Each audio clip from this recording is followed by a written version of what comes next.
Allegations shock Philippines. China dumping nuclear waste off our shores, screamed the headlines at dawn.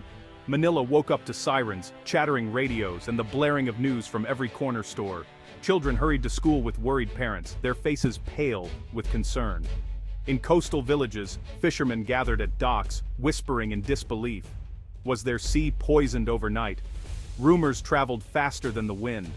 By noon, every major TV network ran urgent updates. Government officials appeared on screens, urging calm, but their voices shook. Markets in Manila saw people lining up for bottled water and canned food. There was a deep sense of betrayal and fear. How could this happen so close to home? The fear wasn't just about health. Filipinos worried about the sea that fed them, the beaches they loved, and the islands they called home. The question clawed at everyone's mind. If the rumors were true, what would happen next? Mothers clutched their children a little tighter. Fishermen stared at the water, uncertain if their next haul would be safe. The country braced for answers, but none came quickly enough. Just before sunrise, Mangedi, a seasoned fisherman from Zambales, spotted something odd bobbing near his boat. It was a row of large, rusty barrels, half submerged and sealed tight. Bright yellow symbols marked the sides, unreadable but clearly a warning. He poked at them with his oar, noting the thick chemical smell and the odd warmth of the metal. Unsure and afraid, Mangedi snapped photos with his old phone. He filmed a short video, his voice shaking as he described his find.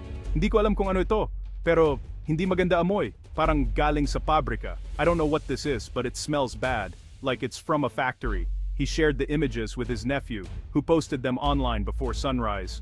Within hours, the video went viral. Local reporters rushed to the scene. TV crews set up cameras on the beach, catching Mangedi's anxious face as he recounted his discovery. Authorities cordoned off the area, but already, the images were everywhere. People watched the video again and again, trying to decipher the symbols. Some saw radiation signs, others saw foreign writing. The sense of dread grew. Was this proof of the unthinkable? Social media exploded. Hashtags like #nuclear dumping and #protect our seas shot to the top of trends. Videos of the barrels were shared, remixed, and debated. Some posts claimed to smell the chemicals from their screens. Others urged people to avoid seafood or even drinking water. Panic spread offline.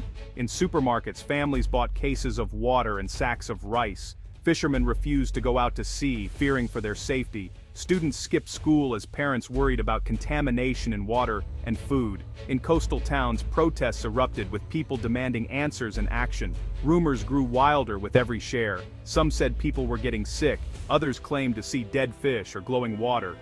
Officials tried to calm people, but trust was low. Everyone wanted to know the truth, but honestly, no one could say for sure. In the chaos, real information became hard to find. Anxiety, anger, and suspicion filled the air. The country seemed on the edge of something big, yet no one knew exactly what.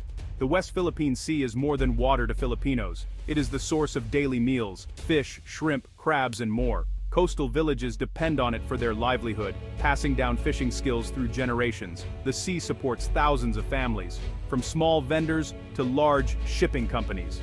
But the importance goes deeper. The sea is part of the nation's identity. It is sung about in folk songs and painted in murals. Families gather on beaches to celebrate holidays and remember ancestors. The islands and reefs are home to rare animals and brilliant coral, a treasure for scientists and tourists alike.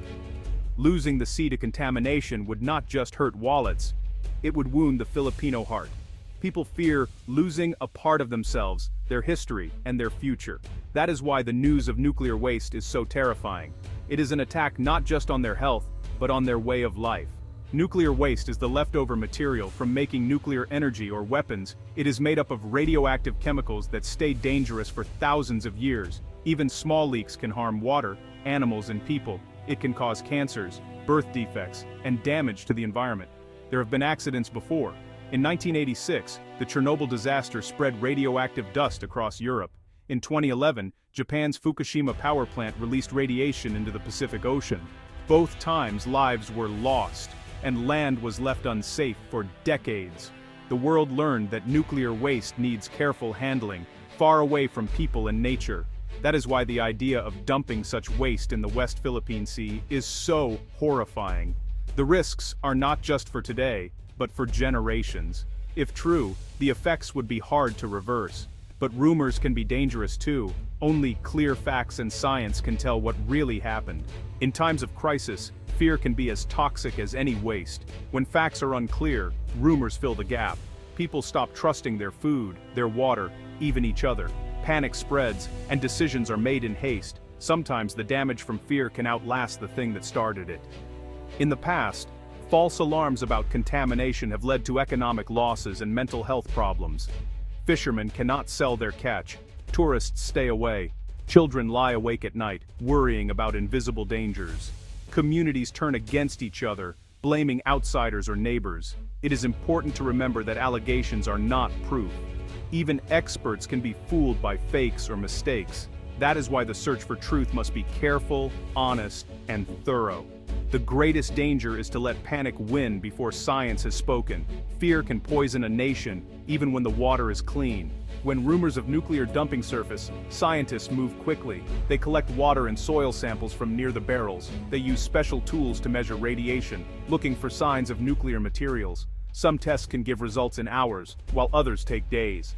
Experts wear protective suits and handle everything with care. They study the barrels closely, checking for leaks, labels, and what is inside. International organizations may send their own teams to help. All findings are double-checked to avoid mistakes. The process is slow, but for a reason. Science values accuracy over speed. It is better to wait for real evidence than to jump to conclusions. The truth, whatever it is, must be based on facts. Only after careful testing can leaders, media, and the public make wise choices. Science is the best tool we have against fear and rumor. The West Philippine Sea has long been a source of tension between the Philippines and China. Both countries claim islands and waters rich in fish, oil, and gas. International courts have sided with the Philippines, but China continues to build structures and send ships. This history adds fuel to the current crisis. Many Filipinos already mistrust China's actions at sea. Allegations of nuclear dumping fit into old fears of being bullied or ignored. Protests have broken out before over reefs, fishing rights, and military bases. The conflict is about more than territory. It is about pride, safety, and the right to decide what happens in one's own backyard. For many, the dumping rumors feel like the latest chapter in a long struggle. But the stakes are high. False accusations can worsen relations and even lead to conflict. The truth matters more than ever. If the allegations are true, the consequences will be severe. The sea could be poisoned for years. Fishing, tourism, and trade would suffer. People could get sick, and trust in authorities would vanish. The Philippines would need international help, and relations with China would reach a breaking point. If the rumors are false, the damage from fear is still real. Fishermen lose income, businesses suffer, and communities live in anxiety. Mistrust grows between countries, making future cooperation harder. The lesson is clear: both truth and lies have power. This is why leadership is so important now. Calm voices, honest answers, and responsible reporting can guide the nation through confusion. Science must lead the way. Every Filipino deserves to know the truth, no more, no less. The days ahead will be difficult, but with courage, care, and commitment to facts, the Philippines can face this crisis and whatever comes next.